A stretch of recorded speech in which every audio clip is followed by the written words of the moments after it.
Hello friends, मैं रीटा और आप देख रहे हैं मेरा YouTube channel learn something. Friends, आज की वीडियो एक ऐसे व्यक्ति के बारे में है जो सिर्फ भारत में नहीं, पूरा विश्व में चर्चित और प्रसिद्ध है अपने उद्योग, अपने विजन के कारण। नाम है भारत के सबसे सफल और प्रसिद्ध उद्योगपति और टाटा ग्रुप के पूर्व अध्यक्ष रतन टाटा, जो आज हमारे बीच नहीं रहे। 9 अक्टूबर 2026 को रतन टाटा की 86 साल की उम्र में देहांत हो गया है और 9 अक्टूबर को दुनिया ने एक महान व्यावसायिक और सामाजिक सेवक को खोया है। रतन नाभाल टाटा, जो कि एक प्रतिष्ठित उद्योगपति और फिलंथ्रोपिस्ट थे, जिन्होंने टाटा ग्रुप को एक ग्लोबल पावर हाउस में बदल दिया। मुंबई के एक हॉस्पिटल में बुधवार को उनकी मौत हुई। टाटा ग्रुप ने 9 अक्टूबर को एक स्टेटमेंट जारी करके उनकी मौत की जानकारी दी। टाटा सन्स के पूर्व अध्यक्ष को 7 अक्टूबर को मुंबई के ब्रीच कैंडी हॉस्पिटल में भर्ती किया गया था, जहां उनका इलाज उम्र से जुड़ी स्वास्थ्य समस्या को लेकर हो रहा था। उनकी अचानक मौत पूरे भारत के उद्योग क्षेत्र के लिए एक बहुत बड़ा क्षति है। रतन टाटा के जीवन एक मिसाल है कि कैसे एक व्यवसाय अपने लीडरशिप और सामाजिक योगदान के जरिए दुनिया को बदल सकता है। इस वीडियो में हम उनके जीवन के कई पहलुओं को समझेंगे, उनकी सफलताओं और उनके विचारों को जानेंगे। इस वीडियो में हम उनकी जीवन यात्रा, उनके योगदान और उनके अच्छे काम और गुण को याद करेंगे। रतन टाटा एक महान व्यवसायी और सामाजिक नेता के नाम से जाने जाते हैं। उनका पूरा नाम है रतन नावल टाटा। उनकी जन्म डेट है 28 दिसंबर 1937 और मृत्यु 9 अक्टूबर 2024 और जन्म स्थान है मुंबई, भारत में। वो एक उद्योगपति, व्यावसायिक नेताजी और फिलंथ्रोपिस्ट हैं।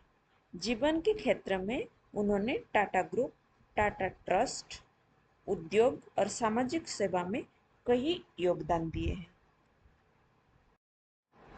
रतन टाटा, जो कि टाटा ग्रुप के पूर्व अध्यक्ष रहे हैं, अपने व्यावसायिक और सामाजिक योगदान से भारत ही नहीं बल्कि पूरे विश्व में प्रशंसा पाए हैं।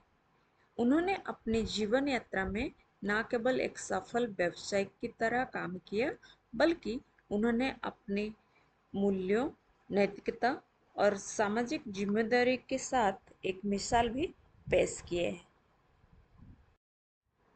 रतन टाटा एक प्रमुख व्यावसायिक और सामाजिक सेवक हैं, जो भारत के प्रमुख औद्योगिक परिवार टाटा ग्रुप के पूर्व अध्यक्ष रहे हैं।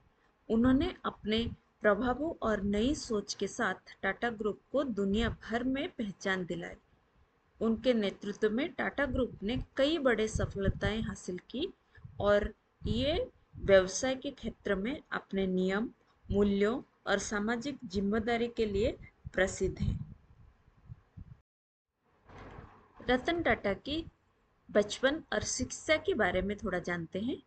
रतन टाटा को जन्म मुंबई में एक प्रमुख टाटा परिवार में 28 दिसंबर 1937 को हुआ था। उनके पिता नाभाल टाटा और माता सुनी टाटा थे। उनका बचपन एक सफल पारिवारिक और व्यावसायिक माहौल में बीता। रतन टाटा ने अपने बचपन में कई पर्सनल चुनौतियों का सामना किए हैं। जब वो 10 साल के थे, उनके माता पिता अलग हो गए थे और उन्हें अपनी दादी नबजा भाई टाटा के द्वारा पाला गया था। उन्होंने अपनी प्रारंभिक शिक्षा कैंपियन स्कूल मुंबई और the Cathedral and John Connon school Mumbai से की थी। फिर उन्होंने कर्नेल यूनिवर्सिटी यूएस से आर्किटेक्ट और स्ट्रक्चरल इंजीनियरिंग में अपनी डिग्री की और बाद में हार्वर्ड बिजनेस स्कूल से एडवांस मैनेजमेंट प्रोग्राम किए थे। रतन टाटा ने टाटा ग्रुप में 1962 में प्रवेश किया था। उन्होंने शुरुआत में टाटा इंडस्ट्री में काम किया, जहां उन्होंने नए प्रोजेक्ट्स और इंडस्ट्रियल डेवलपमेंट में योगदान दिए।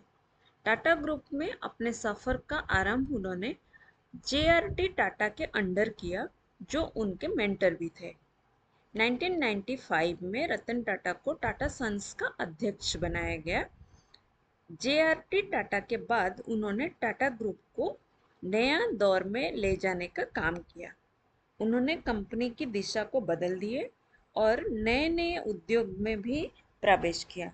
उन्होंने अपने नेतृत्व में टाटा ग्रुप को दुनिया के कोने कोने में अपने प्रभाव का विस्तार किया।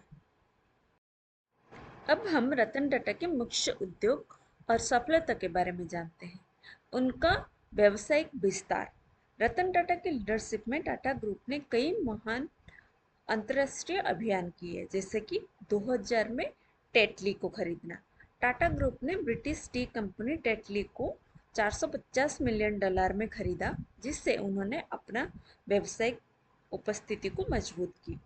और 2007 में उन्होंने कोरस खरीदा, जैसे कि टाटा स्टील ने Anglo Dutch steel company Corus को $12 मिलियन में खरीदा, जिससे टाटा ग्रुप स्टील क्षेत्र में एक प्रमुख खिलाड़ी बन गया। और 2008 में Jaguar land rover. Tata Motors ने फोर्ड से जगुआर और लैंड रोवर को $2.3 बिलियन में खरीदा। इस एक्विजिशन के बाद टाटा मोटर्स ने व्यावसायिक ऑटोमोबाइल मार्केट में अपनी पहचान बनाई। रतन टाटा का दूसरा सबसे इम्पोर्टेंट डिसीजन और प्रोजेक्ट था टाटा नैनो, दुनिया की सबसे सस्ती गाड़ी। टाटा नैनो, जो 2008 में लॉन्च हुई थी, एक विशाल परियोजना थी कि जिसमें रतन टाटा का सपना था कि एक ऐसी गाड़ी बने जो आम आदमी की परचेजेबिलिटी के हिसाब से हो।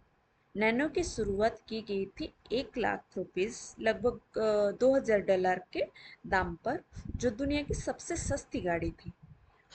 हालांकि इस मॉडल को मार्केट में उतनी सफलता नहीं मिली जितनी उम्मीद थी, लेकिन ये रतन टाटा का एक प्रमुख प्रयास था कि उन्होंने लोगों की ज़रूरत को समझे और नई सोच को अपनाने का प्रयास किया। रतन टाटा हमेशा सामाजिक जिम्मेदारी और नैतिकता के लिए जाने जाते हैं। रतन टाटा को उनके नैतिक मूल्यों और सामाजिक जिम्मेदारी के लिए जाना जाता है। उन्होंने हमेशा अपने बिजनेस में एक एथिकल और ट्रांसपेरेंट अप्रोच को अपनाया है। टाटा ग्रुप ने हमेशा अपनी प्रॉफिट्स के साथ साथ सामाजिक यात्रों को भी ध्यान में रखा है और अपने कई चैरिटेबल और सोशल इन एक्टिविटीज़ को आगे बढ़ाया है, जिसका सबसे बड़ा उदाहरण है टाटा ट्रस्ट, जो कि टाटा सन्स का प्रमुख स्टेक होल्डर है। सामाजिक सेवा और चैरिटी में सबसे ज़्यादा योगदान देता है टाटा ट्रस्ट। टाटा ट्रस्ट ने स्वास्थ्य, शिक्षा और रूरल डेवलपमेंट जैसे क्षेत्रों में कई महत्वपूर्ण काम किए हैं। रतन टाटा का सबसे बेस्ट इन्वेस्टमेंट था टेक्नोलॉजी और इनोवेशन के ऊपर। रतन टाटा ने हमेशा इनोवेशन और टेक्नोलॉजी पर जोर दिया। उन्होंने टाटा कंसल्टेंसी सर्विसेज यानी टीसीएस को ग्लोबल आईटी सर्विस मार्केट में एक प्रमुख नाम बनाया। टीसीएस की सफलता के साथ टाटा ग्रुप ने अपने बिजनेस में टेक्नोलॉजी का इस्तेमाल और रिसर्च एंड डेवलपमेंट को प्राथमिकता दी।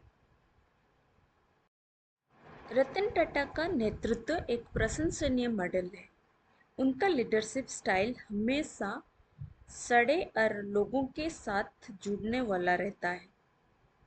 उन्होंने अपने पूरे परिवार, टाटा ग्रुप और समाज को हमेशा प्राथमिकता दी है।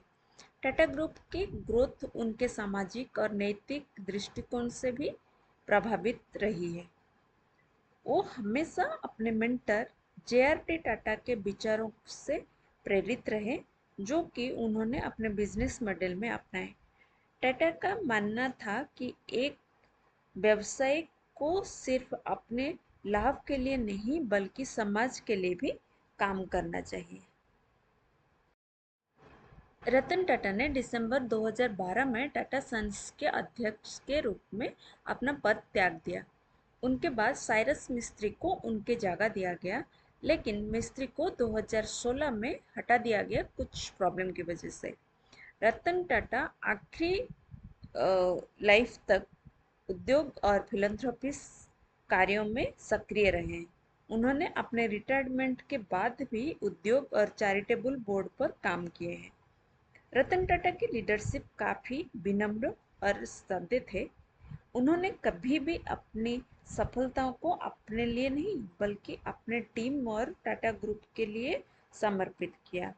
उनका मानना था कि एक व्यवसायी को सिर्फ पैसा कमाने के लिए नहीं बल्कि अपने समाज को सुधारने के लिए भी काम करना चाहिए। रतन टाटा ने हमेशा अपने बिजनेस डिसीजन में एथिक्स और ट्रांसपेरेंसी को अपनाया है। उनका लीडरशिप स्टाइल ऐसा था कि वो अपने एम्प्लॉय को वैल्यू करते थे और उनके साथ हर कदम पर समर्थन देते थे। उन्होंने अपने लीडरशिप को कभी भी सेल्फ सेंटर्ड नहीं रखा और हमेशा अपने परिवार, एम्प्लॉयज़ और समाज के लिए काम किया है। रतन टाटा की पर्सनल लाइफ हमेशा काफ़ी प्राइवेट रही है। उन्होंने कभी शादी नहीं की और उनका कोई परिवार नहीं था। उनका ज़िंदगी में सबसे बड़ा शौक एविएशन था। उन्होंने अपने जीवन में कई एविएशन एक्सपीडिशन किए और एक लाइसेंस्ड पायलट भी थे। उनकी सादगी और विनम्रता उनके जीवन का एक महत्वपूर्ण हिस्सा रहे हैं। रतन टाटा की लेगेसी सिर्फ उनकी व्यावसायिक सफलताओं तक सीमित नहीं है, बल्कि उन्होंने अपनी सोच, अपने कर्मों और अपने सामाजिक योगदान से पूरा देश प्रभावित किया है। उनको कई प्रशंसनीय सम्मान मिल चुके हैं, जैसे कि 2008 में पद्म भूषण, जो भारत का तीसरा सबसे बड़ा नागरिक सम्मान है, और 2020 में पद्म विभूषण, जो भारत का दूसरे सबसे बड़ा नागरिक सम्मान है। ये दो उनको उनकी उद्योग के कारण मिला है। रतन टाटा एक ऐसे व्यावसायिक व्यक्ति थे जिन्होंने अपने उद्योग सफर के दौरान न सिर्फ टाटा ग्रुप को दुनिया भर में सफलता दिलाई बल्कि उन्होंने अपने नैतिकता और सामाजिक मूल्यों के साथ दुनिया को एक मिसाल दी। उनके लीडरशिप और सामाजिक योगदान उन्हें हमेशा याद रखेगा। उनकी प्रेरणा से नए नेता और उद्योगपति अपने धंधा और सामाजिक जिम्मेदारियों को बेहतर तरीके से समझ सकते हैं। रतन टाटा, जिन्होंने अपने लीडरशिप में टाटा ग्रुप को दुनिया भर में एक विशाल परिवार बनाया, अब हमारे बीच नहीं रहे। उनका सफ़र, जो उन्होंने टाटा ग्रुप और अपने सामाजिक कार्यों के जरिए तय किया, हमेशा याद रखा जाएगा। रतन टाटा की मौत के बाद उनका लेगेसी कभी भी धुंधला नहीं होगा। उन्होंने जो मिसाल पेश किया वो नए उद्योग और सामाजिक सेवाओं के लिए प्रेरणा का स्रोत बना रहेगा। टाटा ग्रुप में उनकी लीडरशिप ने न सिर्फ एक बिजनेस एम्पायर बनाया बल्कि सामाजिक जिम्मेदारियों को भी अपनाया। 9 अक्टूबर 2024 को रतन टाटा की मौत से दुनिया ने एक महान उद्योगपति और व्यक्ति को खोया, लेकिन उनका लेगेसी हमेशा जीवित रहेगा। उनका जीवन एक ऐसी कहानी है जिसमें भविष्य की सफलता और सामाजिक योगदान का परफेक्ट बैलेंस था। रतन टाटा का विजन, उनके एथिकल स्टैंडर्ड्स और उनका अपने देश के प्रति समर्पण उन्हें दुनिया भर में एक मिसाल बना देते हैं। उनके जैसे भविष्य व्यावसायिक और सामाजिक नेता की कमी हमेशा महसूस की जाएगी। उन्होंने जो काम किए और जो विजन दिखाया वो हमारे लिए हमेशा प्रेरणा का कारण बनेगा। तो आज के लिए इतना ही। अगर ये वीडियो आपको पसंद आया तो लाइक, शेयर और कमेंट करना ना भूलें। Thank you so much. मिलते हैं दूसरे वीडियो में।